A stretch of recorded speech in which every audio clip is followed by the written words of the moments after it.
Don't tell me that some of these names are justified to being where they are. Scott, you're broadly sweeping with a broad brush that says these guys don't know what they're doing and they don't deserve to do what they are doing. And what I'm telling you is it's all allowed in a free market. And all of a sudden, if you start to gate decisions by individual people, all you're going to do is systematically lock in institutional ways of making money for institutional clients, fix how risk-taking happens at the institutional level, fix the precondition, fix the ability for these stocks to be so massively shorted in the first place. Hi, welcome to the video, and today we're taking a look at a debate between Scott Wapner of CNBC and Chamath Palihapitiya of Social Capital. In this discussion, Chamath is standing up for retail investors, specifically what's happening with all of these stocks like GME and AMC getting pumped up, while Scott is doubting the integrity of what's happening. What has been bothering me about how this has been reported in the mainstream media is that they're saying this is the example of the system being broken, but actually this is how the system has always been, except it's always been in the favor of the institutions. This one scenario, one unicorn situation where retail investors have essentially gained access to the abilities that these larger institutional funds and hedge funds have always have, all of a sudden, people are talking about maybe we should change the rules. That's not how this works. This is a free market, and Chamath gives a great defense of us, the regular retail investors, and why it's actually a good thing that this is happening. And in this video, I actually do think Scott makes some valid points, specifically regarding some people maybe not quite understanding the implications of what they're doing, but when he talks about potentially having the government step in, that's where I draw a hard line in the sand. As always, I am not a financial advisor. I'm just a guy trying to sift through and understand this information just like you, and hopefully this video can give you a little bit more clarity of what's happening. Can see their stocks rise in this magnitude and all of that is just fine? That there's nothing wrong with the integrity of the system if that is occurring? The lack of integrity in the system is the precursor that caused GameStop to be sold short 136%, and for people to try to pile on and destroy a company in front of our eyes. That to me feels wrong. That feels pretty un-American, if you ask me. I think GameStop is a reasonable business. I think what they do is reasonable. And so the fact that they shouldn't be allowed to exist because all of a sudden, we decide that they should be obliterated into the ground. Well, they should be allowed to exist.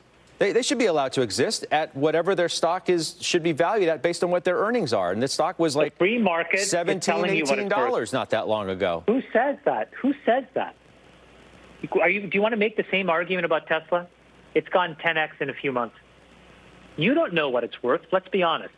This is a very good point, and something that a lot of Wall Street analysts and institutional investors have missed. They keep talking about what a company should be worth based on the fundamentals, and I'm not saying fundamentals don't matter, but I think the right question oftentimes is to ask why a stock is worth what it is. Sure, a lot of people might believe Tesla was overvalued. They thought Tesla was overvalued even when it was undervalued, but the question is, why is it growing so much, and why have so many big players actually missed the boat? And Chamath is making a key point here. Stocks are valued at what people think they're valued because this is a free market. Now, are there downsides to what's happening? Of course, there definitely are going to be people that are buying in too high. Some people won't be able to sell at a big profit that they hope to, but that's the risk we take as investors, whether or not we're buying too high or selling too low. That's the free market. We take that risk.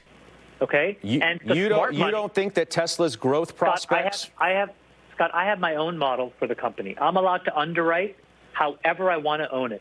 Everybody that bought that stock is also underwriting how they want to own it. And the point is, just because you're wrong doesn't mean you get to change the rules, especially when you were wrong, you got bailed out the last time. That's not fair. For the first time and maybe forever, the big hedge funds, these short sellers, are completely wrong. And they're not wrong because they made a mistake. They're wrong because they've lost the ability to essentially just talk smack about a company, make it artificially go down, and instantly make money. This was their MO. And it was very easy for these short sellers to do this because they controlled the news, they had all this information, they had all this data. They could just manipulate it however they want. And now for the first time, individuals have essentially organized together and said, we're not not going to take it anymore. You always have all this control. And then when you lose money, the government actually bails you out. But then us, the people, when we lose money, nobody helps us. Nobody bails us out. We don't have lobbyists. We don't have enough money to really impact anything. But now with a site like Reddit, with Wall Street Bets, we can organize together. We can kind of team up and bend the market to our will, at least in this small instance. And the moment we have a little bit of power, we have a little bit of sway, the media immediately tries to shut us down, saying that this isn't allowed. This isn't how the game's supposed to be played, even though, again, this is how the game has always been played, except by the other players that weren't us, just the players in power. I still haven't heard you tell me what the fundamental case is for GameStop at 350 or AMC theaters, which have been closed for months and months and months, is worth what the stock's trading at now, or any number of these things, the way that they're trading.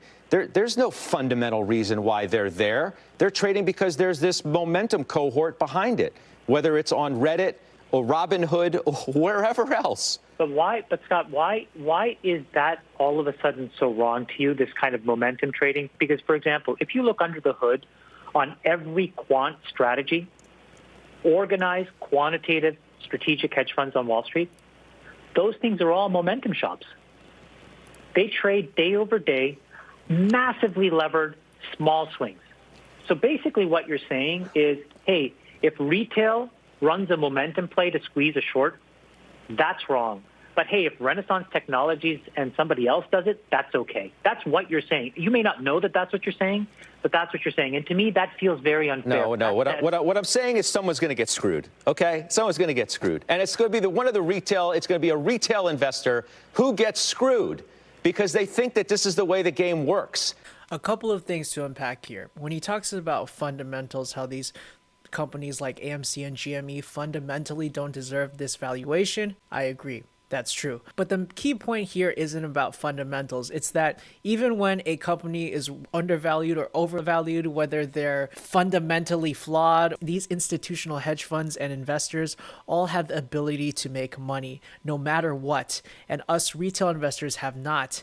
And Chamath is also calling him out in that what Wall Street Bets is doing is essentially what these organized big companies have been doing for years. This is actually how they make money. When he talks about these quant farms, essentially they are able to profit on micro movements of a stock and just essentially scalp little bits of money. And because they're so big, they can actually push the direction of a stock, it's just enough that they can continue to profit. And it just seems very hypocritical that when this is constantly being done all day, 24 hours by some of the smartest people in the world, with the most resources in the world, with the most technologically advanced software in the world, nobody says anything. But the moment a regular person gets in a little bit piece of the action, all of a sudden we need to look into it. But somebody's going to get hurt. I'm not talking about the billionaire with the big house in the Hamptons. I'm talking about the person who thinks this is cool, fun, and an exciting way to spend their time. So this one point is something that I do agree with Scott. I do think a lot of new investors that are just getting into the stock market this year are going to be building a lot of bad habits, or at the very least, this is going to set a very bad precedent, because once you make 100x in one day, it's going to be hard to feel a similar amount of satisfaction with 10 or 20 or 30% gains over the year, which is a very, very good return historically and something people should actually strive for. This is something that I personally am struggling with now because I have my own investing strategy that I try very, very hard to follow with a small portion that I'm willing to put more risk. But as these riskier plays are continuing to be rewarded, these plays, if you are one day behind, you are missing a 10, 20, 30x. So it actually, for most people, if they're choosing the right stock, if they're choosing the right play, it doesn't make sense to think about it too much. It actually makes sense to get in as early as you can. But for longer term investors to find the right stocks, it takes time, it takes research, it takes time to understand why a company is worth investing in long term and to build that conviction. What's happening right now is definitely building bad habits, and even Chamath admits this. But what Scott is also discounting is how smart these people are, and that a lot of people actually do understand this. So for the people that are just putting 5, 10, 15% of their money or capital into this play, understanding what it is, you can't discount them by saying they don't understand anything. But I do think there's a large amount of people that don't actually understand what's happening, and they're just following this tidal wave.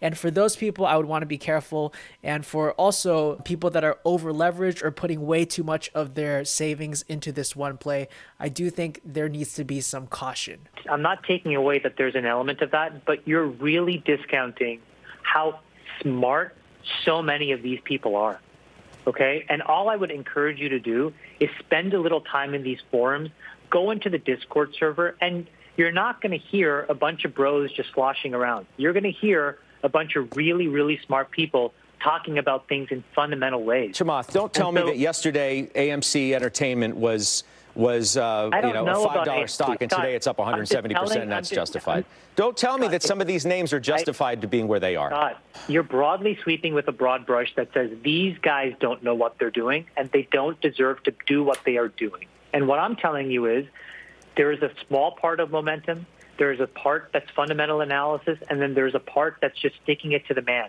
I'm not taking you away from that. But the reality is it's all allowed in a free market.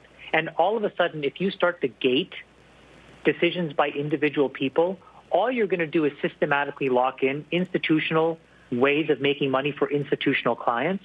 And I don't think that's the solution. If you want to go and address the solution, fix how risk-taking happens at the institutional level, fix the precondition, fix the ability for these stocks to be so massively shorted in the first place, change the business model of funds so that they're not forced to be these small net, highly levered funds. Change the leverage ratios. Those are all institutional decisions. And this final point, I 100% agree with Chamath. The government intervening now would be a colossal mistake because nothing illegal is happening. People like to throw out these terms like securities fraud or pump and dump, but securities fraud is when you're actually lying about something or when you're hiding some kind of information. What Reddit, what Wall Street Bet is doing is completely transparent. They say it in every single post.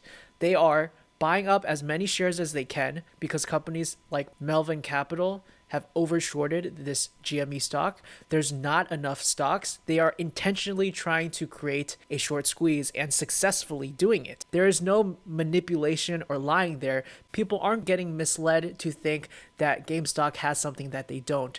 This is a free market. We're allowed to buy as many stocks as we want, up to all of the available shares, and causing these institutions to be forced to buy at a higher price. Pumping and dumping would imply that somebody has bought early and is telling everybody else to buy so that they could sell at an artificially high price. These are thousands of individuals doing this buying, and nobody is really dumping. People are just buying and holding, and there's a lot of people that actually believe in this stock. There's nothing illegal happening, so there shouldn't be any interventions. And if it feels like we're cheating the system somehow, what Chamath is saying is that these are the rules that have always been there. These are the glitches that are there. It'd be like, let's say, playing a fighting game, and this is a very specific example. If you ever played Smash Brothers, there's what you would call a glitch or hack called wave dashing that essentially lets you make your moves even faster. So you can punch faster, you can recover faster, and at a pro level, everybody can do it. It would be a complete mistake to go to a competition